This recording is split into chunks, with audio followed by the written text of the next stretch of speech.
Shame on EA and shame on Respawn. This is ridiculous. Disgusting. Let's talk about it. Let's talk about it.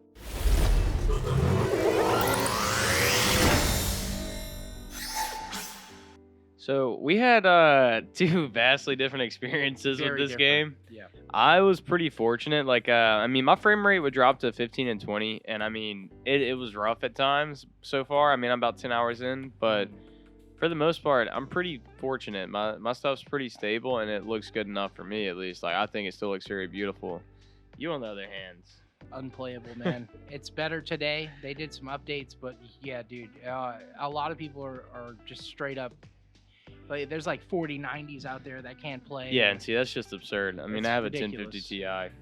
It's ridiculous, Which man. is why, which is also why I'm not being I wasn't one to be too hesitant. I mean, too critical because, I mean, I'm playing with a 10. Everything else in my computer rig is pretty top of the line, but I'm playing with a 1050 Ti. Like, that's technically under the minimum requirement, and I'm still able to run it smoothly. But at the same time, I guess I'm just lucky because, I was looking at people with 4080s and 4090s that were just unplayable. Yeah, unplayable. Refunding. A lot of people are refunding. Yep. It's pretty much hit or miss who gets to play and who doesn't, man. It's weird. Yeah, it's crazy. I have a friend who just bought it PS5, and he said he's not having any problems. He said I'll have a frame rate drop here or there, but our boy from our D&D group, he got it on Xbox, and he hasn't had any problems.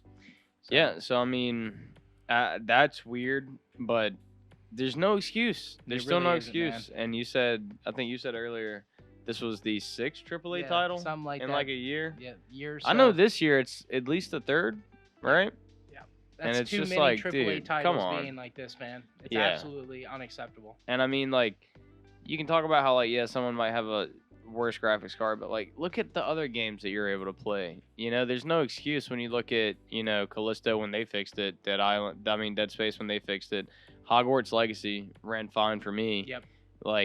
All Dead these Island games 2 ran fine. Yeah, it ran perfectly fine. So all these games you say that, so there's no excuse anymore. And so that's just that's just shame. I think about legendary AAA titles that came out in the past few years that never had these problems, like Red Dead Redemption 2. Yeah. Nobody said anything about optimization Mm. problems? Yeah. On RDR2? So I don't know, man. It's a shame.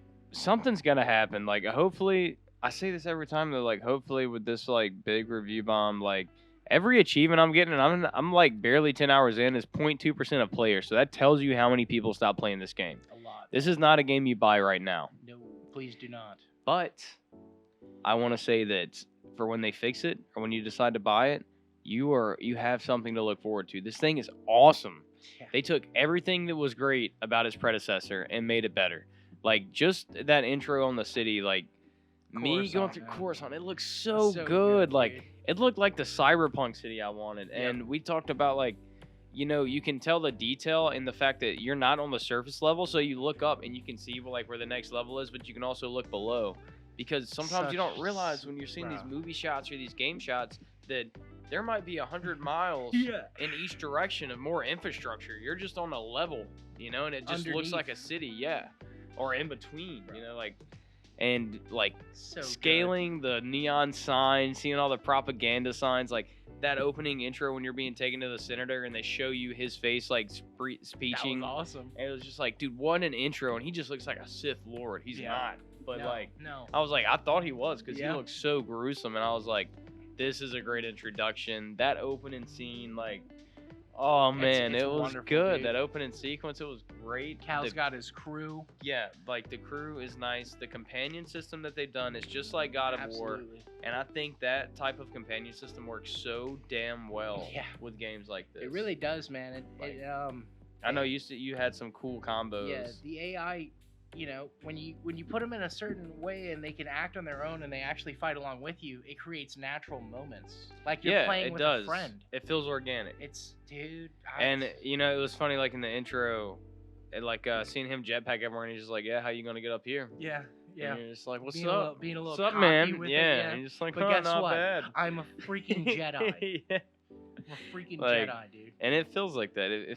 I thought it was interesting to go on a few year gap in between the games, but I think it actually works. Oh, Respawn, Now, yeah, they did good there.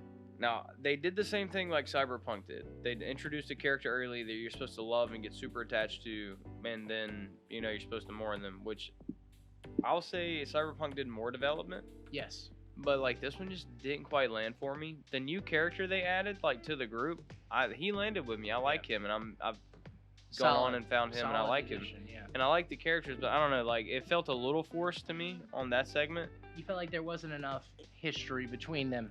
Yeah. Like, you got, like, I met him at a place, and things like, went they tell you remind me to tell you this story about this job. And, like, it was, like, fun banter and stuff. But I don't know, that one just didn't hit. Yeah, that one didn't hit for me. I look forward to, I hope I hear about the job later on or something. But I got a feeling I might not. But the story, it hits for me. I'm loving it so far. Like, I'm loving the lore sections that they're going into. I actually got to the point where you find the Jedi that you saw in the trailers that's suspended in stasis for like 400 years or in a box of tank. Man, that dude looks cool. That scene was awesome. Like, it was a cool moment, and the big reveal of like the change of direction of the campaign. You see where it's actually going to go now, and I am hyped for it. Dude, I can't wait to get there, man. First 30 minutes, you see the Ninth Sister now, now Ninth Sister. It's like, dude, the Ninth Sister before anything, she was just like in a Darth Vader comic, and then to see her on the main screen in the first one, she was one of my favorites, man. But I mean, I love the mechanics they've done. The traversal system is like perfected to me, damn near updated, man. Like, it's all streamlined, very fast, responsive. They added the mounts, which I love. The mounts are cool. They implement them in the world. They implement them in puzzles. Open world, dude. Unaccessible areas. Like, if you get on one, you can actually go up on a special type of slope that'll basically push you down every time if you try to walk it. You can jump way higher by using a mount. You have the gliding ones. I have no idea how many there are, and I'm not looking that up because I cannot wait to see what all they have, because I love everyone that I've seen. Dude, the game's good, True man. side quest now. Yeah. I went on a rumor hunt and went through this little mine shaft and then discovered a Rancor.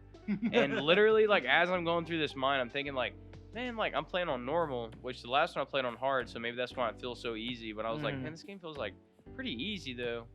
And then literally, like, 2 minutes later, I find the Rancor pit, and it's on.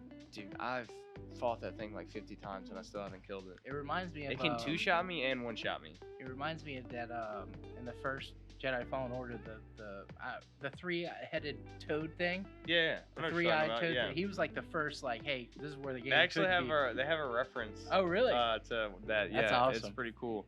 But yeah, the exploration's amazing. True side quest, and now you have a central hub. Yeah, that's and fast travel. That's bro. It's huge. Dude. But the central hub, dude, you get to that first little town, like, you just got there, and you meet an old friend, and then you can start exploring. Idea. You find people out in the wilds. Like, one of them's a DJ, and one of them's like this weird space slug fish tank dude. Like, and some of them just add aesthetic, add like new cool stuff to look at. Some of them add new mechanics, like new shops. Some of them allow you to do like the garden rooftops, like. And some add just a DJ on your stage. It's rewarding. Your cantina. It's rewarding, like both like in-game items, but as like you're building the city, you're building the town, and you still see like the people that you've interacted with, the people that you've saved or fought alongside. Like, it's another place to come see that, chill out. Yeah, like. Oh god, there's some stuff I want to say so bad, but we'll save that for a longer video. We're doing a longer video on this one. We have to, man. I mean, I love it. I love the enemy variety. Like, enemy variety's good. They took a page again from God of War, where, like, in God of War, you could free these big animals or these big set-piece animals, and they would just roam around the map or be this big staple. And I found one already in this game, and it's so satisfying to free this giant animal, and then you're just riding along your new mount. Oh, there and it is. Just see it. There's just that thing chilling, I said just going through its life in the world. Just chilling. And it's like, I freed that. I freed that. I did that. I made that difference. It makes that world feel organic and natural. It really does. And then that's the first planet, dog. And you use mind tricks in this one. Yeah, that's. And it's slight choice. It's slight choice. Yeah, I love that, dude. And it's nice. When I saw dialogue options pop up, I was like, I don't know how actually much they mean, because you can't be a dark side or in this one, right? No, Cal isn't. That was more of the first one where you had to battle that side. But dude, it's good. You see him get mad, but you see him be a true Jedi, and it's cool, man. Like I haven't not enjoyed a single part of this game so far. All our gripes are merely like corporate issues, like like deadline time. Probably EA is being ridiculous, most likely. Deadline time. It's just like, dude, how does it release that poorly? I can't see it. This whole problem being on Respawn. I'm biased towards Respawn. They gave me some of my favorite games. Like I can't. Yeah. I'm gonna throw it all at EA. I don't care. You can't throw it. I mean, I'm not gonna. I hear you though. Some of it's going to Respawn. Shame on them for sure. Yeah. But shame on everyone who had to deal with this. Man? Like, what are you doing? That's ridiculous. That's unacceptable. Else, the new customization system, unreal. Beards, wonderful. hair, jackets, undershirts, boots. I'm wearing mullet, like a freaking mullet, like scavenged armor from the Clone Wars. Like I look like Obi-Wan, and it's nice.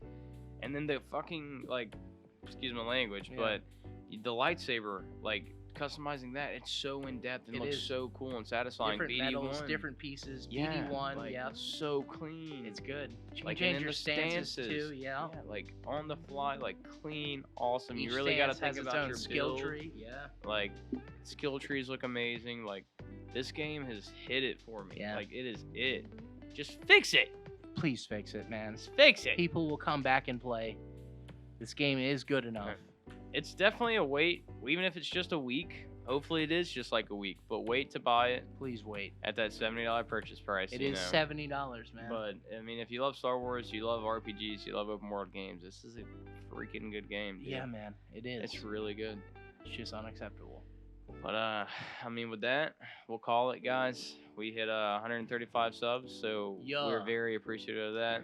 We hope to keep this growth going. So if you're new and you stuck to the end, give us a like and sub. We appreciate you. We do. For all those that have helped us get to this point so far, we appreciate you. Mm-hmm. You can use 10% code Promethean at W Energy to get you some good gaming fuel. It's got that good caffeine you need. Keep you in there on them late nights or them early morning gamings. The next unoptimized game. W's right there, man. Turn on something at your monitor. Yeah. But with that, guys, throw a can of W at it. Just do it. But we love y'all. And we're out.